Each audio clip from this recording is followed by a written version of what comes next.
ายเข้าแล้วรับตรงเลยครับโอ้โห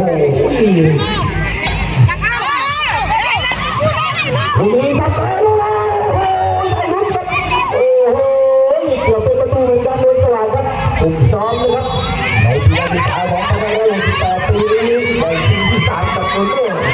วันนี้ในสนามของไทยบูสกอร์ผมคิดว่า4แล้วนะครับ4ชุดสกอร์ให้ด้วยทุกคนมันไม่แน่นอนผมว่าได้เลยใจเย็นนะครับผมว่าเพราะสกอร์นั้น4-0ต้องเล่นกับเมียนมาเราสักว่าเข้าอีกแล้วเร็วตามแล้วประตูก็เหลือที่ยังนะครับเร็วไป